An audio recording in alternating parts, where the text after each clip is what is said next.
Thank you everyone for joining us for this nominee briefing webinar today, where we're going to be going through a lot of the different details involved in the process for essentially maximizing your experience with the VR Awards. I'm also really thrilled to be joined by two previous winners of the awards as well. We have Sam Watts from Make Real, and we also have Elizabeth Walker from ILMxLab. Who will be spending a little bit later on in this webinar going through their advice on how they did it with their processes, and also some of the tips and advice that they'd give you to be able to maximize the entire experience and kind of make sure that your nomination materials are at the best of their abilities. A few things as well, just to note, is there'll be a Q&A section at the end of around 15 minutes or so to allow everyone to ask all their questions, because understandably, everyone has a different process, everyone has different ideas and interests around the awards and what happens, but I'll do my best to begin with to fill you in on all of those details. I don't see any point by dragging this introduction out, so let's just, I guess, jump into things. So just to I guess, make a few notes on this, the best thing about all of the stuff that we do here is that our team is contactable outside of this webinar. So if you want to just send any emails or any questions that we can't answer within here to our team, which would just be kind of awards@AIXR.org, or give us a phone call, we're more than happy to be able to support with all of that. But more so, there's a few things when it comes to this. So for those of you not aware, the VR Awards is run by AIXR. We're a not-for-profit trade body organization for immersive industries. Our goal, #1 goal, is to be able to figure out how we can push forward the boundaries of immersive technology, and the VR Awards is one of our avenues to be able to support recognition in the sector and support all of the different kind of growth and different people involved in that.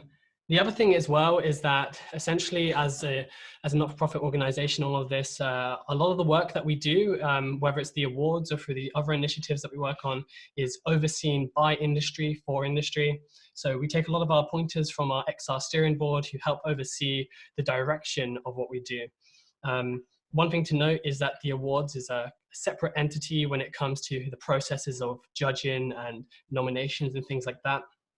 But our board is instrumental in helping us identify the target areas of this industry, growth areas, things that we could be doing, through to helping young people get into the space, through to identifying some of the biggest challenges that people have with the technology. Of course, if you wanted to find out more about the Academy and what we do separate from the awards, then feel free to just head on to our website, which is ILMxLab.org.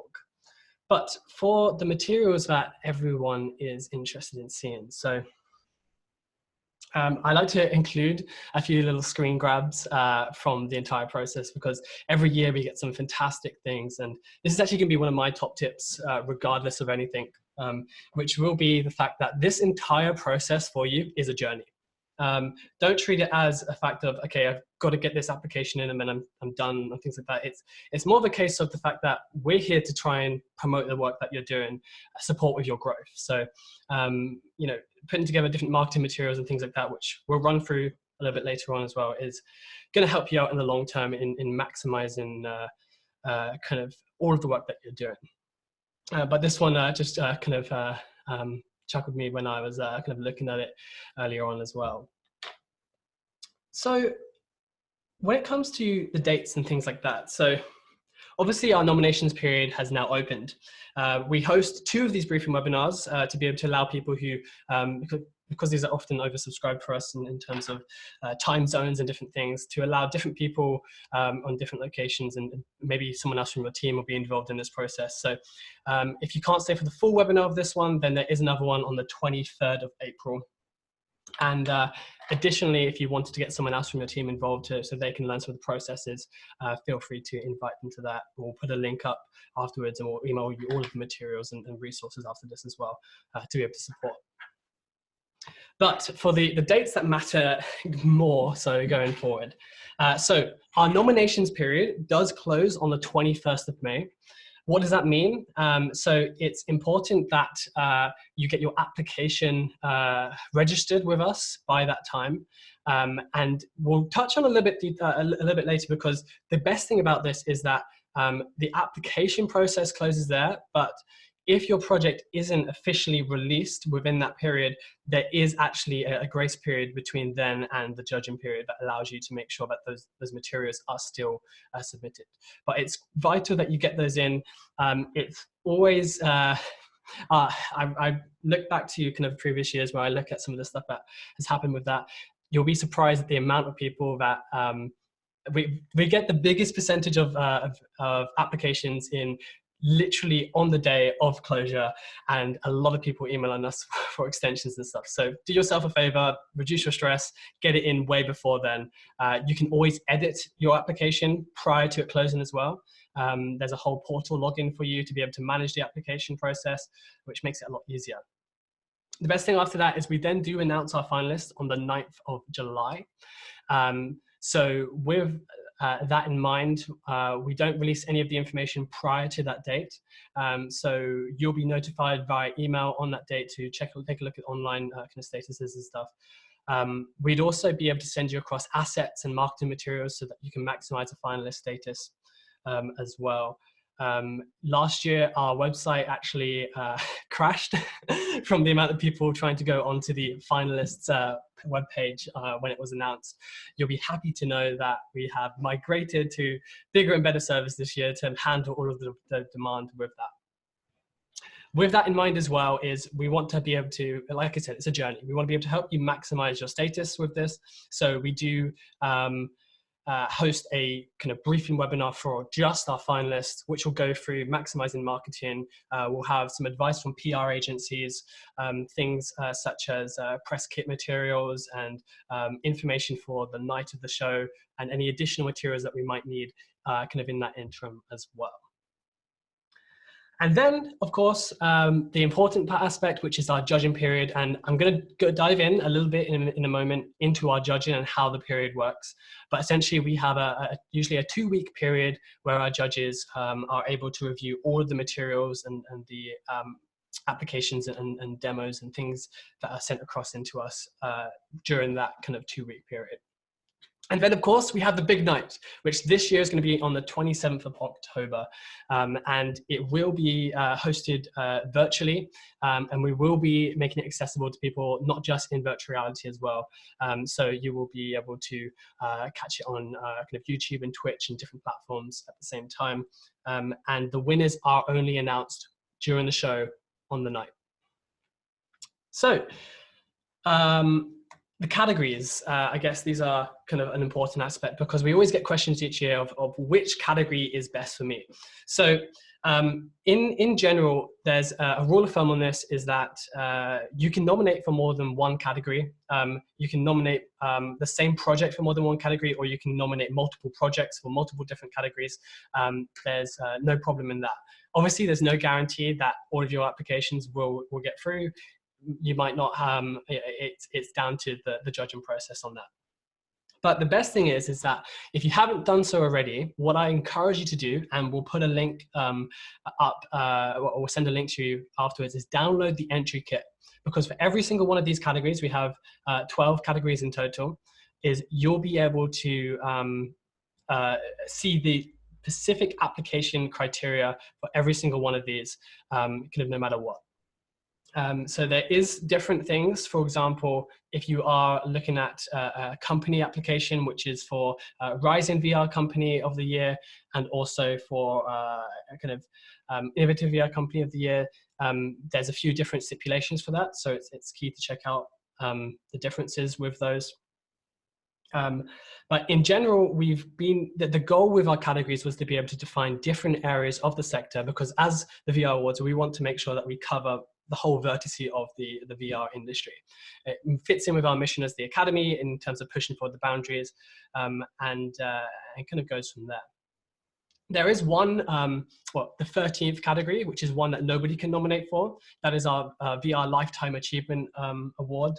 That was given to John Carmack for 2019 for the third international show. So that's something that's deliberated on by our XR steering board as well. It's a great photo that I like to include as well, which is from 2018 now, actually. And this is the Vision guys. Not everyone from their team could be there on the night, but they were all able to share in with the excitement and stuff. And they have multiple offices in different locations as well. So for their team, this was a huge thing in terms of helping them be inspired. We like to follow up with lots of different people on after the show, and the work. It means a lot to not just from a marketing aspect and from a branding aspect, but also from a team morale point of view. Helps you to be able to focus on the good things and be recognized for the actual work that the entire team has put a lot of effort into. With that in mind then as well, so I want to go through the processes involved in this. So if we focus first of all on spending time on perfecting your nomination. So when it comes to the nomination, it's a pretty straightforward process on it. You go straight through to the form. You'll be able to select different categories that you want. Each individual nomination has an entry fee of £179 plus VAT. One thing to note on that is that any Academy member of ILMxLab can have one free nomination free of charge. And we also do offer a discount for charities. So if you are any two of those, then make sure to get in touch with our team first prior to your application. The other thing is that you can nominate yourself or someone can nominate on behalf of you. Typically, we have two types of nominees.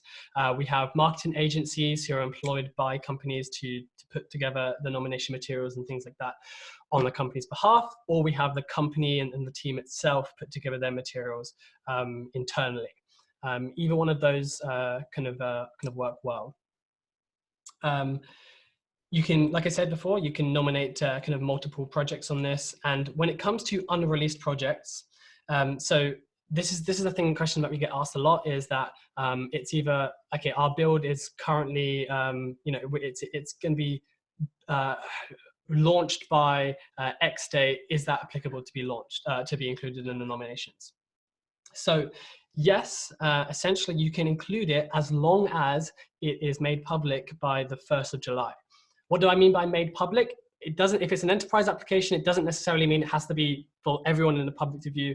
What we mean is it's a real, what we're looking for here is that it's actually a real released project. We don't want any projects that are really essentially are just going to be sitting on the shelf for the rest of their term. They need to be actively being looked at, being used within different things, whether it's a game that's actually being played by players and not in a select beta group of people, and whether it's in an enterprise thing, we want to be able to see that it's actually got deployment on that. And at the end of the day, when it comes to that, is you're doing yourself a favor by being able to focus on the materials, by submitting stuff that is already got a lot of groundwork, because when it comes to enterprise, we do ask for things like, ROI numbers, and your judge's statement is going to include lots of things that are going to help you in kind of pushing out or maximizing your nomination, essentially. I've already gone through essentially submitting your nomination. So the thing is that all of the information you also submit to us is kept confidential. All of our judges have an NDA that they agree to prior to judging as well. So all of the materials stay private with that. A thing that we also get that confuses a few people is providing the keys and access to builds. So it is a mandatory thing that we do have access to whatever project that you're seeing, because at the end of the day, virtual reality needs to be experienced. And I'll get onto LBE and location-based stuff in just a moment as well, because that's a whole different ballgame when it comes to how we process on judging on that. But we do need access to the build. So if it's on Steam or Oculus stores or anything like that, then providing us multiple game codes for that so that they can be redeemed onto our access accounts will be needed. If it's on kind of a developer kind of release, which is just for enterprise, for example, we'll provide you login accounts that we will need access for as well. And also sometimes, depending on the project, we have specific builds sent to us just for the judges, because sometimes with some deployments of the stuff, you can't effectively, I guess, without a trainer there or something like that, someone can't get into it as easily. So sometimes we have custom built projects that that help the judges along their way as almost a bit of the full project, but also the demo of it, so the judges can understand it correctly. When it comes to kind of judging and winner selection, so the process for judging is handled all independently by over 70 different judges from across the sector. One interesting thing is we are going to be introducing some form of public voting for some select categories, but that will only account for 10% of the total scoring of a project on that. And that's a key thing, because we want to make sure that there's no popularity contests here, and it's based on the actual nature of the project itself and how good it is. And usually that will likely be focused on that mainly just towards the consumer related releases. Winner selection, judging selection, like I said, will be announced on the night. One thing that we encourage everyone to think about right now is that you should be looking to appoint a representative for who's going to be there on the night. Now, this is infinitely more easier this year because you're not having to travel to central London. Even though arguably it is a very lovely experience because you get to dress up and walk the red carpet. But this year you're going to walk the red carpet in virtual reality. So there's no stopping your entire team from getting involved and being on here. But what you will want to think about is who is going to be the representative for you. So, you know, if you are becoming a finalist, you know, you're going to have to think, who's that person going to go up on stage and accept that award? Who's that person that's going to be a spokesperson for media and kind of press on that as well? And this year, accepting the award, we will be doing physical kind of trophies as well. So those will be posted to your teams alongside with the certificates and the different materials that get involved in that. So you will receive that and have something nice and shiny to be able to put up on your shelf as well.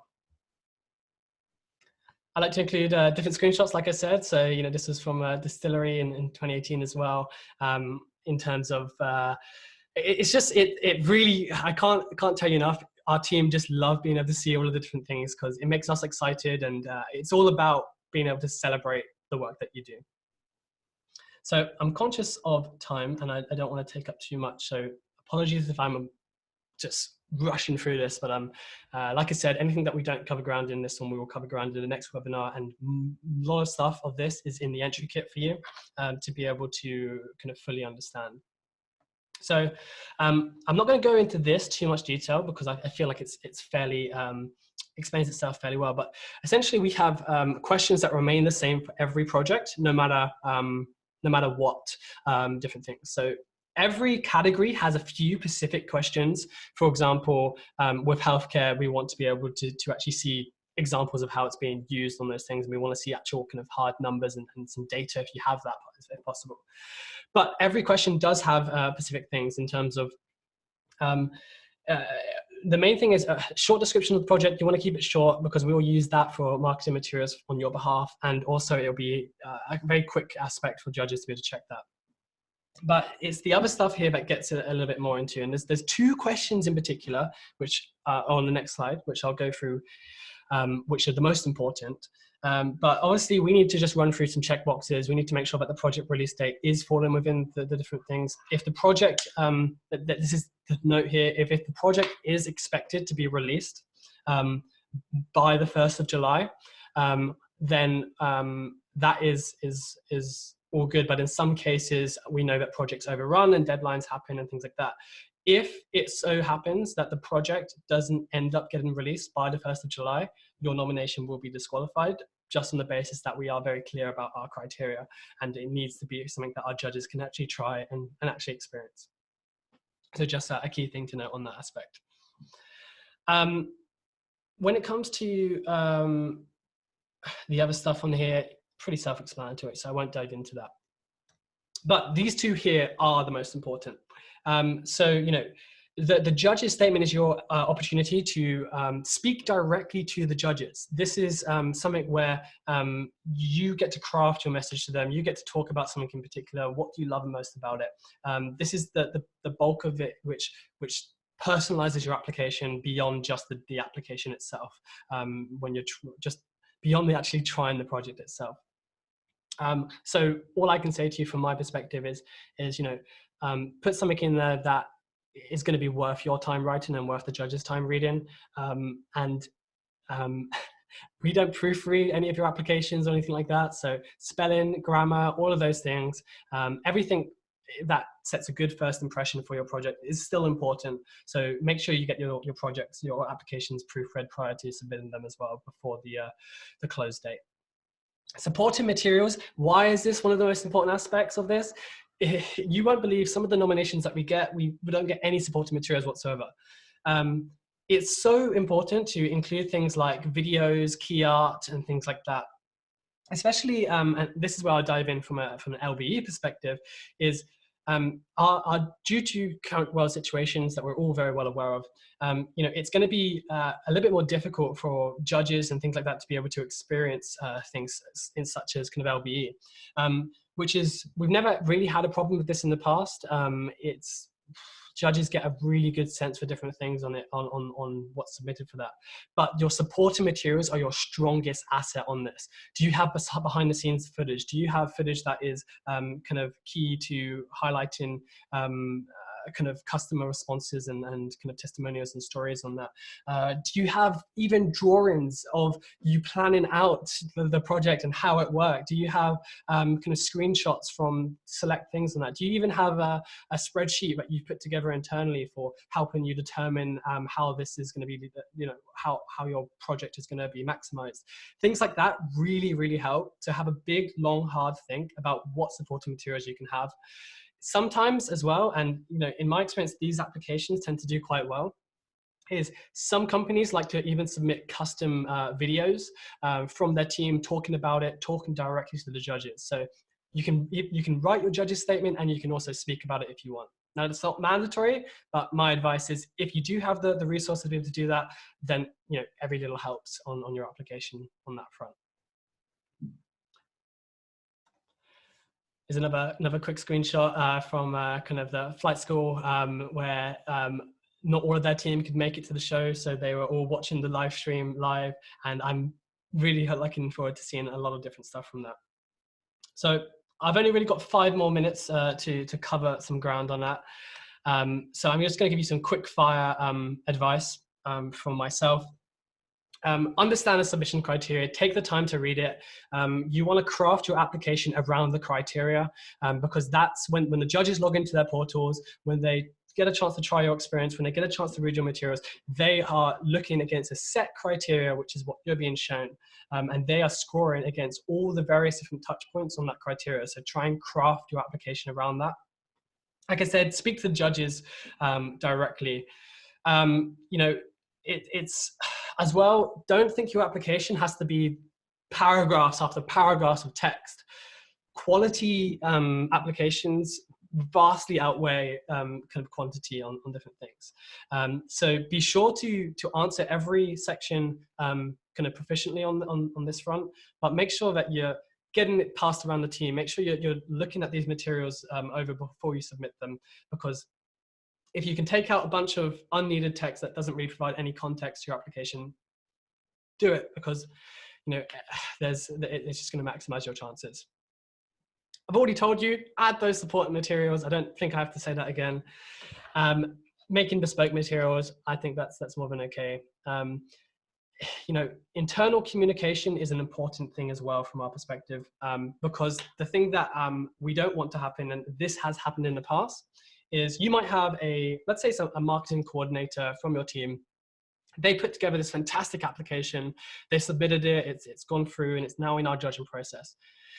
Now, a few months down the line, our team are looking to get in contact with you to talk through next steps, things like that. And it turns out your marketing coordinator is no longer working for your company, yet they're the only details we had for you.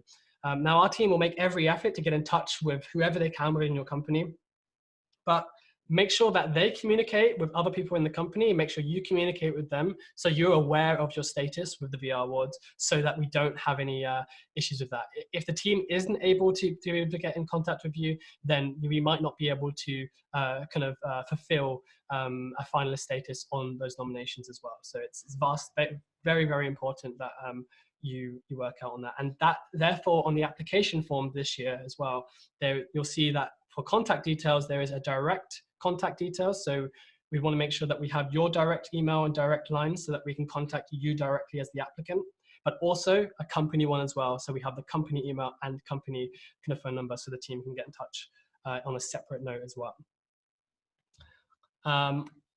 Finally, just before I hand off to our two lovely kind of guests for this, here's an actual kind of photo from Moem, who was there to be able to collect the award last year as well for ILMx.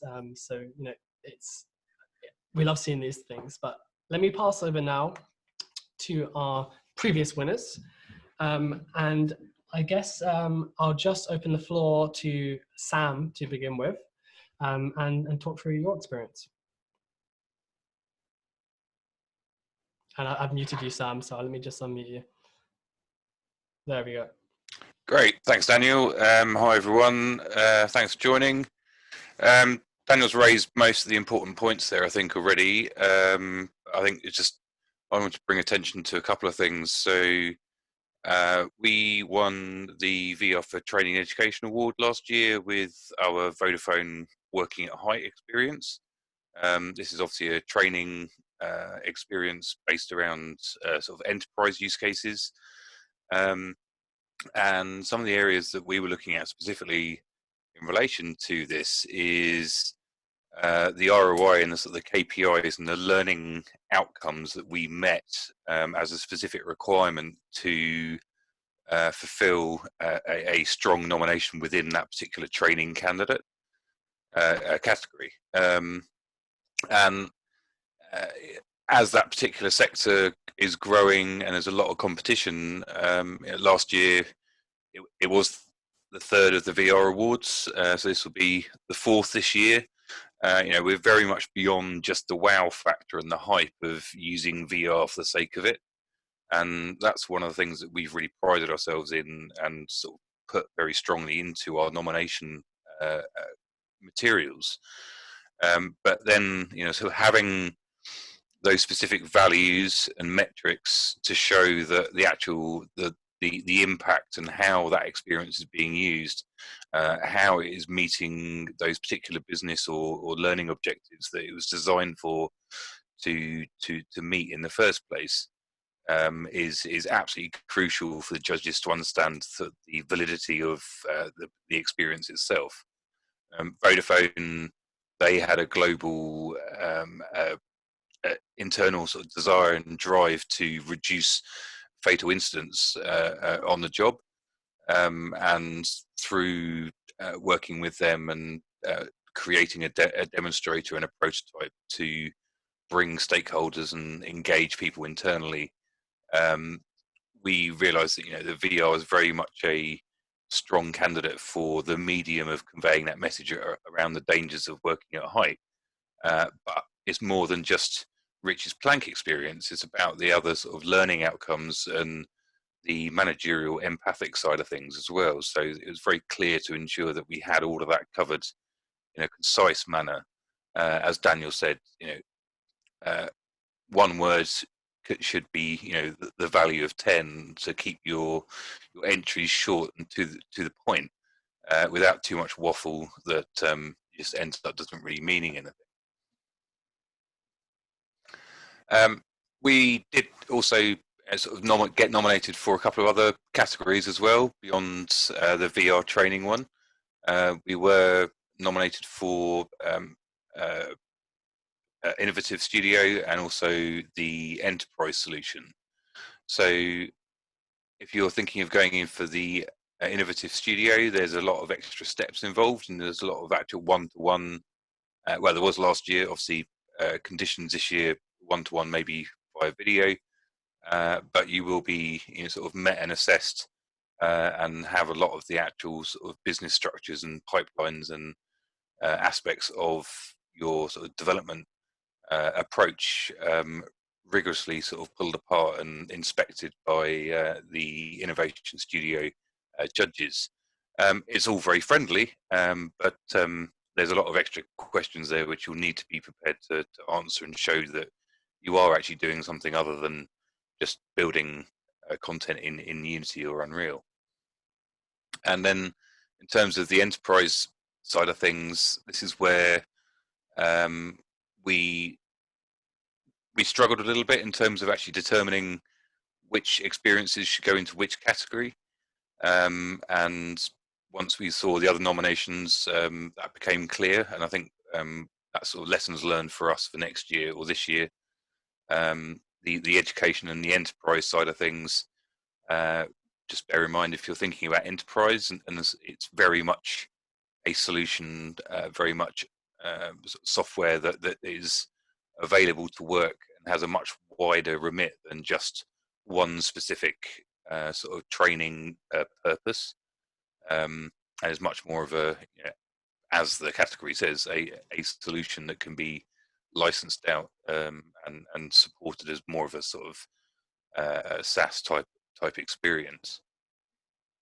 But back to the our category for education, Daniel's already raised a number of sort of valid points, but in terms of including media, we all know the best way to explain VR to people is to be able to put a headset on them.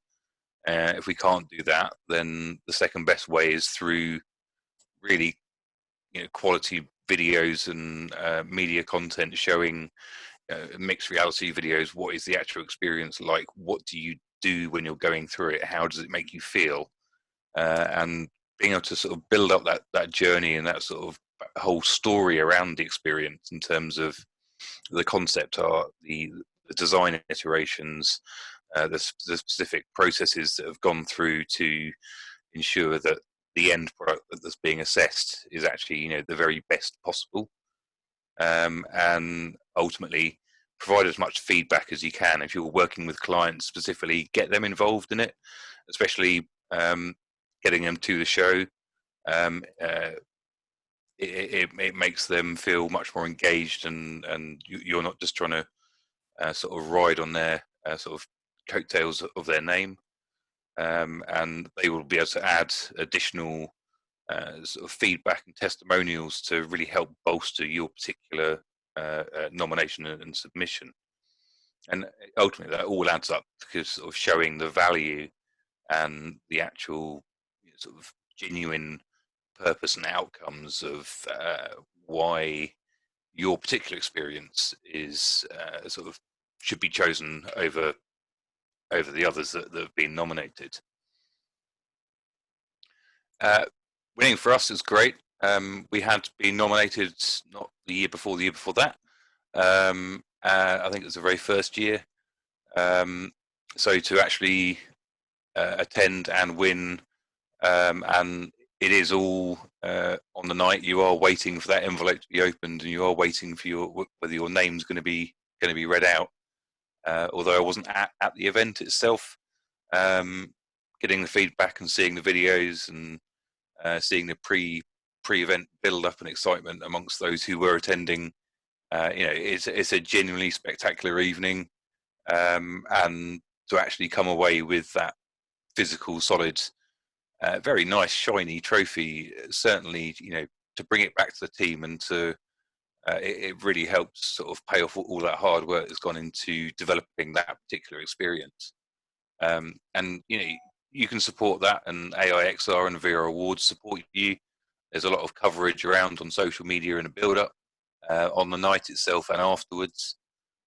We are now members, so we will be utilising our one free nomination this year. But I'm sure that we will be looking to nominate other experiences in other categories. We're working on our shortlist now, but thankfully, sort of some downtime due to enforced remote working means that we've got a bit more sort of mental space to think way in advance now how to make our nominations this year even stronger than the ones that we did last year. Daniel, did you have any questions for me at this point? I guess what would just be interesting to know as well is from your perspective, what was the process like, or the communication like with the team throughout the process with the awards and stuff like that? How did you find interacting with the academy on that front? Well, the interaction was flawless as always. We got our nominations in comfortably before the deadline, I think. I don't think we actually needed any additional sort of questions or had any issues prior to submission. But throughout the process, we were kept updated and made aware of the various dates and the various stages, anything that needed clarification, and especially when it came to on-site visits from some of the judges to speak to us one-to-one. It was all organised in a nice, timely fashion well in advance, so that we could ensure that we could give them the best experience, but also prepare the studio for visitors, get all the important banners and materials and hardware readily available out of developers' hands, so that any sort of impromptu demos could be done. And throughout the lead up to the actual event itself, booking the table, confirming who's going, there was no real issues at all. Everyone was just more, they were able to focus on the night itself and what dress or what tux that they needed, and getting there on time, and hopefully not enjoying too much bubbly and making a fool of themselves. Yeah, I think what's great is like I said, I love looking through the social media and Twitter and Facebook and stuff on the run up to the night, because you see everyone renting out their tuxes and things like that. And yeah, it's going to be an interesting experience this year to see the adaptation and things that we're doing. But we want to take that premium aspect of the show that's always been there and translate it to virtual reality this year as well. Yeah, no, thanks, Sam. I'm sure at the end we'll have some questions, and you'll be able to ask them directly towards Sam or Elizabeth or myself. Elizabeth, it would be great to hear from yourself as well on your kind of process and I guess advice as well. Yeah, absolutely. Thanks for having me today, and hello to everybody from your respective living rooms or wherever you're dialing in from today. I'm with ILMxLab, and I run marketing and PR for our group. We are a sort of sub studio within Lucasfilm, based in San Francisco. And we've been working with AXR and the VR Awards for a few years now. Last year, we were incredibly thrilled to win VR Game of the Year. Or sorry, I'm not phrasing that right. I think it was best. What was the category? Experience. VR Experience of the Year. Thank you. Sorry about that. I'm still waking up here on the West Coast. But that's the category that we won. It was definitely really exciting for the whole team here. And in previous years, we've gotten awards for Secrets of the Empire, which is another Star Wars experience, and Carne Irina. I think in general, the thing that we always like to start with when we're thinking about submitting for awards is ensuring that we have the right category or categories selected, because I think that ultimately will sort of unlock success for you. We've definitely over the years applied for categories in whatever award circuit that maybe weren't right, and gotten some learnings from that. I'd say the biggest thing that we try to do now is just unpack that as soon as we can, and hopefully when the awards open up, so we have the longest runway, and we're able to contact the organizers. I think obviously it's a great step for everybody coming here today to learn more about how the VR awards work, and getting some good advice. But I would definitely encourage you to, once you're going back and looking at the categories, to identify ones for whatever project you have that you think you would be applicable for, and then actually reach out and speak to, the Daniels or whoever makes sense at the organization, and see if that actually aligns. Also, probably kind of obvious, but maybe something that could be easily overlooked is looking at, the category nominees and winners from previous years. Are the types of companies or experiences that have won or been on the short list in line with how you're viewing that category? I think sometimes, how we might interpret something might not be the same way that it's being defined by the judges. So it's always good to make sure that you're headed in the right direction from the ground up. Other stuff, and this is just a little bit about, I think, preparation, but, we typically will go into the awards portal and then generate just a shared spreadsheet out of the categories, pulling out all of the detail from, questions to character count to specifications, and dropping that in a document, like a living document, where we can work on the materials collectively as needed. And then when those are all fine, we just go ahead and drop them back into the portal itself and submit. I think it's an easy way to effectively work on your materials. And thinking about other things up front, we've been talking about submission materials. Like, what does that look like for you? Do you already have stuff that you can leverage? Have you done something in the past? Do you have a trailer? Like, we try not to reinvent the wheel when we don't need to, but also we want to make sure that we have the right support, from the words we're putting down on digital paper to the visualizations through our assets. And I totally agree with, what Daniel was saying about the importance of those. I think having a strong suite of assets can really be a make or break in some way. Of course, the written explanations are very important, but I think that without the visuals to really help round out what you're saying, that it can really be a much weaker case if you don't include those. But you have to think about things like, do you need budget? What does that look like? And making sure I think you're getting out in front of those things so you're not, midnight the night before the deadline, rushing around and realizing that you don't have the right things. Let's see what else. We do work in LBE. Vader Immortal, that's a narrative series for the home. It's on the Oculus Quest. So that one was really quite easy for us to provide keys.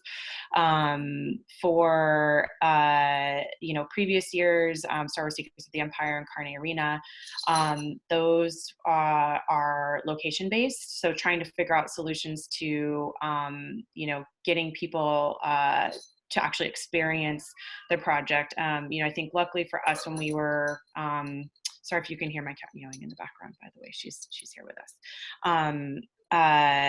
For Secrets of the Empire, we luckily had a location in London at the time, so we were able to get judges in there.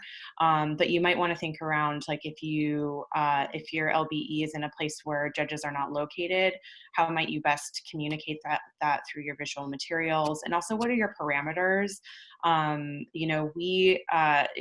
We've gotten requests in the past for, just a straight, video capture of the experiences. Our stance has been that, for something like a 4D project, it actually kind of does a disservice to the work just to pull out the virtual component, because you miss a lot, especially for like a social LBE like the Void. So we've made different decisions in the past and tried to, service a need to communicate what the project is in a way that we also feel will uplift the project and not potentially water it down. So I think you should think through your solutions there. Other than that, I think for us, it's always been a really great pleasure to work with the team behind the VR Awards. They're very accommodating, very accessible, which is great. And, when on the other side coming out of the win, we've been provided a lot of cool opportunities, through written case studies, social promotions. And another fun thing that we've done is panels in alt space with some of the core creatives behind Vader Immortal and Secrets of the Empire. So I think the team does a lot of really fun promotional things that you can take advantage of if you're in that sort of winner circuit, which we've always really appreciated. Daniel, is there anything else you'd like me to cover? Honestly, I think both of you have done a really good job of covering all the different aspects of it. I think, that's something that I always forget about, is the fact that we do have the like the AMA series for all of our winners, and we do case studies with all of our finalists as well. Because we want to be able to, like I said, maximize those experiences and support people. So, I think that you guys have covered some really good points. I think one thing I'd say as well when it comes to kind of LBE as well is, we've worked on different solutions with different people. So if in the event that during the judging period, judges can travel freely and things like that, then we are accommodating to different solutions. Lots of venues and things like that provide us with free tickets and kind of portals and stuff for our judges to register and visit those things. It's a very flexible thing. But in most cases, what I'll say to you is that providing that you provide really strong materials and real good assets with that, then in most cases it's not really an issue. The second thing as well with that is in the event or a likely event that judges aren't able to travel as freely during that time, then you're going to be in the same boat as everyone else. So you're not going to have any unfair advantages. No one's going to have any unfair advantages or anything like that with that. So it's about making a kind of a quality kind of application with that. And the only other thing that I think, just from hearing everything from everyone saying, is, from our perspective as well, is that it's about supporting companies from small companies through to big companies. Every year, I think actually for the past 3 years now, Game of the Year has been won by indie studios. And it's providing that if you can show the care that's gone into the project, then you've got a very, very big kind of fit in, and it's not necessarily just about the resources that a company has, but also about the heart of the project. Yeah, I think the one last thing I would add that we always think about when we're starting to actually write out our written explanations is really what is the core thing that we want to get across, and just making sure that we have a really strong perspective on what that is, and we're really thinking down multiple layers into how we can reinforce that throughout our written and our visual communications, and just really making sure that everything kind of rolls up into that core premise. I think it's if you don't, if you're submitting for a category and you don't really understand what your position is there, it's not going to be as strong. So I think up front, going through, once you've identified and confirmed that you're in the right category or categories, really understanding how you want to speak about your project there is really critical. And it really, I think, helps just to really have a strong application at the end of the day. Thanks. Sam, did you have anything else to add before we move to Q&A? I mean, pretty much just mirroring what Elizabeth said there, and I was just sort of looking at one of the questions sort of around what makes a good experience, and it's all related to that. It's don't just nominate for the sake of it.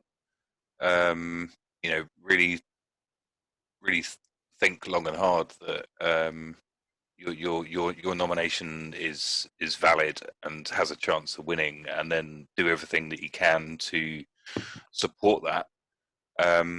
Because ultimately, no matter what size the studio is, it's still got a cost associated with it, and you don't want to fritter the money away to ensure that you get your own ROI whilst talking about ROI of your experience.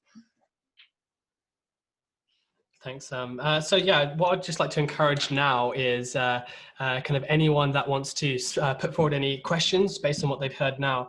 Now's your chance to get them answered live on the webinar. I can see, yeah, Sam, you mentioned the one around kind of actually, what makes a good experience and quality. We're talking about quality and planning into it, but what makes a good experience? Again, that's take a look from Elizabeth's advice at previous winners and nominees and finalist lists on those things, because you'll get a good experience of what kind of stuff is good. And we make it as a fair and unbiased kind of process as possible to make sure that we give you all the opportunity that we can kind of give you on that front. So take care in looking at your projects on that, and if you think that it is a good project and deserves the recognition based on what you're doing, then put it forward. Yeah, and I think it turns around what shows that it's a good experience. If it is a public-facing experience, then make sure you include like review scores or choice quotes, sort of box quotes, as it were, reviews from users, including like numbers of reach of how many installs. Remember, all the data provided is treated privately, so you can share things like how many copies you've sold without fear of it being sort of released out in public. And it's difficult more if you're focusing on the sort of educational or enterprise experiences, because you don't necessarily have that sort of mechanism to get all the feedback from your users, but you can still talk about the scale of the deployment and how many users have gone through it. If there's anything around effectiveness of the training, previous scores of traditional training methods compared to VR training, how it's increased, hopefully, etc. Yeah, I think another thing too is like, if you're applying for a specific category, it's likely that you'll know some of the other, applicants in that category, who your competitors might be. So understanding like what is your differentiation point, going back to sort of like what's the core nugget in your submission. I think understanding like, okay, like, I anticipate that these are the kinds of other projects that or studios that might apply. So how can we make ourselves stand out? I think that's a really important thing to think about as well, as you're developing your materials and writing out your explanations and stuff. I think that really helps.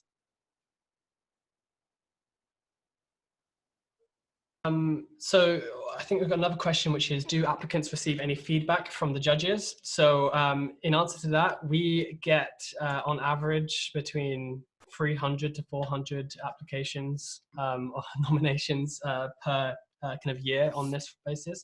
And as you can imagine, that's a lot of information to shift through on different things. And where we'd like to be able to provide specific feedback, specifically on each application, we're just unable to do so just because of the sheer kind of quantity on that. The thing is on that is what we do like to say on this front to everything is that just even this is a big thing. Even if you don't become a winner from this, just making it onto the finalist itself is a huge thing, because the judges are shifting through tons and tons of different information on this front, and you're up against lots of different people. So just being able to make it onto the finalist, we treat that as a really big thing, which is why we like to do case studies on the projects and things that happen with that. That's a key thing. I think there's another question, which is, can you guys provide any guidance privately if required to understand the process? So the main thing with that is our team will guide you internally as much as possible from the standpoint of understanding the criteria, understanding the process and things like that. What we won't be able to do is review any applications prior to submission. We won't be able to directly edit those things or anything like that, but we are able to help you in understanding the criteria. So you're more than welcome to be able to chat with the team and message them on that front. But the process here is an unbiased and kind of independent process. We leave that mainly to our judges on that front. Chad, I can see do you have breakdowns on number of applications per category? Sure, I can send you some of the breakdowns on that. We actually use those things for our training that we do with young people. We did one actually with Sam. Actually, you were there with the one of our XR generation workshops. But we actually highlight the fact that what was so interesting from last year is we had a similar amount of applications for education and training last year as we did for Game of the Year. Now, typically Game of the Year is usually our highest category. So as you can imagine on that, we actually use this for seeing applications and things as a bit of a data trend, so we can see predictions of where the industry is heading as well. So yeah, get in touch with the team afterwards and we can send you some materials afterwards. Let's see, do we have any other questions? We're going to be wrapping up in just a few minutes now. So if you do have a final question now, then please put it through. If not, like I said, our team is more than happy to be able to answer your questions, to be able to provide support. We've got a US number and a UK number, but obviously our team is also available via email. Other thing as well, which many people don't know, is we have a public Slack channel. We'll also send those details to everyone who's been part of this in an email afterwards, where you can actually join a Slack and you can speak with our team directly on live chat. Saves you from having to send any emails as well. So we're more than happy to answer those questions, and you can bounce some things off of other people. But aside from that, I want to thank our panelists for being part of today's kind of webinar breakdown. We will be providing a recording of this as well for those who missed it. So if you're watching in the future, hello. That will kind of be posted onto the nominations page. But thank you very much. Thank you, Sam. Thank you, Elizabeth. Thank you, Daniel. Thank you, everyone else, for listening. Yeah, thanks very much. Perfect. And I guess we'll see all of you later. I look forward to seeing all your fantastic nominations come in.